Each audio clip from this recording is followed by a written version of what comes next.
Washing your car during the winter time is no fun, but we're gonna try to make it slightly more fun by giving you a few tips here. So washing your car is important in general, but washing your car during the winter time is even more important. And the reason being is if you're in the northern area and you do get a lot of snow, what that means is there's gonna be salt on the road, right? So if you have salt on your vehicle's paint, over a long period of time, what that actually does is it accelerates corrosion and potentially could cause rust.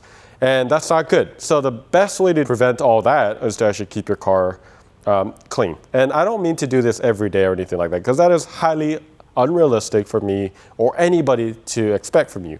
However, I think you could do this maybe once a week, once a month even.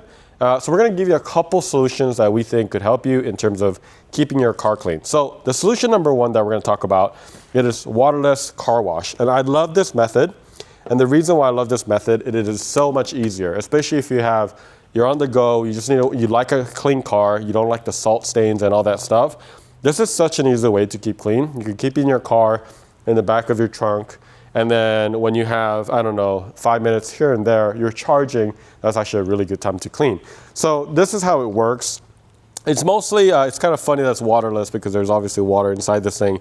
But what this does, it acts like a lubricant, creates a layer, encapsulates the dirt and all the grimes, right? And then basically use a microfiber, a clean one like this. This is a waterless car wash microfiber. It has a higher GSM, which means it's soft. It can't really scratch the paint as much.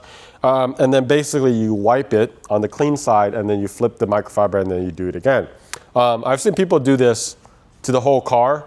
You can do this. You're gonna use a lot of solution, but I typically recommend at the least the bottom portion of the car because that's the area that will hold most of the salt. So for example, my mirror is absolutely filthy. You can see how dirty that is right there. We'll get a close-up right there. And now I'm just gonna go ahead and spray some of this goodness and then let it sit. Just let it sit for a few seconds. You can let it sit, not too long though, right? But oftentimes during winter, you're not gonna have a whole lot of sun. Actually, you might. But anyway, you just wipe it clean. And then there you go. And then you kind of buff it. And then you go from that dirty, you get all that dirt right there, and then it is fairly dang clean over there. So you can do this on the rocker area. You could do this on, very, very dirty areas. But obviously, if you have like caked up mud and stuff, this is probably not. But that was pretty dirty. Like even like here, that's pretty dirty. You can let this sit a little bit. This is like the rocker part. You can flip it to the other side. Look at all that dirt. Yeah, like something like that. That's probably close to the extreme of what I would do, right? Typically, if it's like caked up and it's thick, probably not a good idea. So we're gonna get to the second solution. So the second solution is going to be the standard method, but I wanna show you a couple things. We call this a 2-bucket method, right? The reason why it's called a 2-bucket method is it's called 2-bucket method because you get 2 buckets, right? But one of them is gonna be a rinse, which is basically just water. You typically want grit guard, that's what we call it, that sits in the bottom, catches all the dirt so it doesn't come back up. And then you have the wash bucket, which actually has your car wash shampoo. But when you do this, the difference though is you use hot water instead of using your normal water, because what makes it so unenjoyable when you're washing your car is dipping your hand into that bucket and then grabbing it and your hands are freezing. I mean, you could use all the gear you want, but it just doesn't feel good. You're already cold. So when you have hot water, it really doesn't feel that bad and it feels pretty good actually to dunk your hand in that bucket. And then you can go ahead and wash your car a lot more enjoyable. So that is a tip. But everything else is going to be the same. We also did a video we're gonna link below. But basically, before you get started, use your pressure washer or your jet mode on your garden hose as much as possible before touching the paint. Most of the scratch that happens during a car wash is gonna happen when you honestly touch it. So the less you touch right off the bat, obviously if there's more dirt and then you touch it, you're gonna grab that dirt, smear it all over, and that's what could cause scratches. So if you do have a pressure washer, it does make it a lot easier. Really rinse it down, especially this area. You wanna rinse out, the wheels, the brake calipers, pretty much focus really on the bottom. And then after that, you can basically rinse it out. If you have a foam cannon, you can foam cannon it and then use that 2-bucket method, clean it, and then you start top to bottom. And top to bottom method is a pretty standard method. The reason why we always do top to bottom when we're car washing is because the top is going to be far less dirtier than the bottom. So if you go from the bottom to the top, you might introduce dirt into the top area, right? Whereas it's going to be cleaner from the top. So when you go down, there's less potential for contamination, which means less scratches for your car and a cleaner car and a higher longevity of a car. So that is what I would recommend to do for the 2-bucket method. So one thing I also forgot to mention for solution 1 for the waterless car wash is it's perfect, right? When you actually, oh man, we really need to clean this, but this is embarrassing. Just don't show too much stuff. Okay, we parked this car for a while now. Haven't driven it a whole lot. But you can see all that door seal area, completely dirty. Waterless wash is perfect for that area.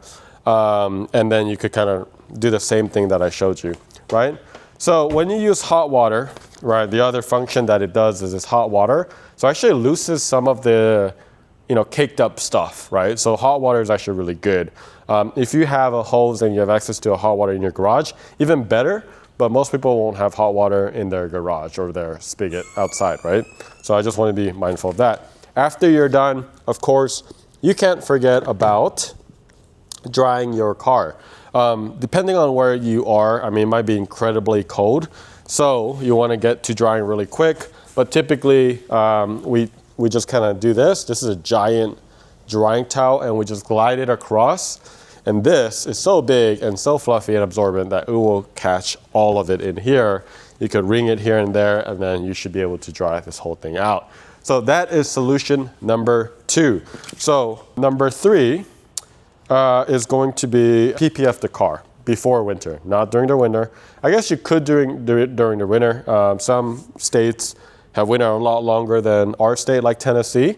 But if you PPF the car, it will make it a lot easier because a PPF, paint protection film, is actually an 8 mil thick film that sits on top of the vehicle clear coat, which will act as a barrier between your paint and then the salt, grimes, and all the stuff that goes during the wintertime.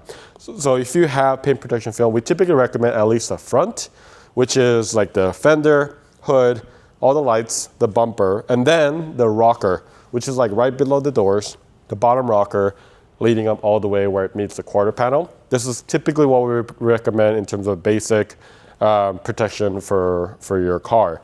You don't always have to do like a full PPF, but I'm going to tell you it's a lot easier to clean. It already has a hydrophobic layer. You could also put ceramic coating on top of that, and that should make it far easier to keep your car clean.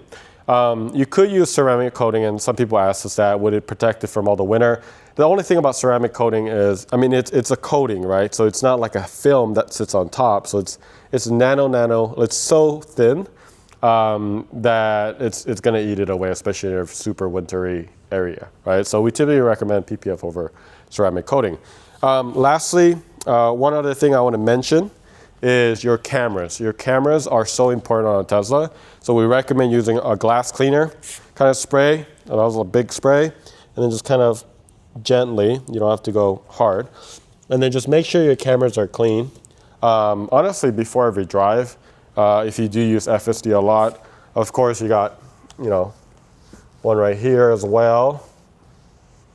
And then you have the backup camera as well, right? But all of these are going to help you with your FSD and your autonomous driving, especially when we continue to reach level 3 autonomous driving. So that is pretty much it. You want to make sure that you do at least some of these things to prevent some of that. But I will tell you, just doing those 5 minutes, even in like the waterless wash, will add a bunch of time to your vehicle's longevity. And that is, I feel like it's not too big of an ask in terms of a commitment, I guess, in terms of washing your car to make sure your car is good. If this helped you, make sure you click on that subscribe button. Good luck cleaning, and we'll see you later.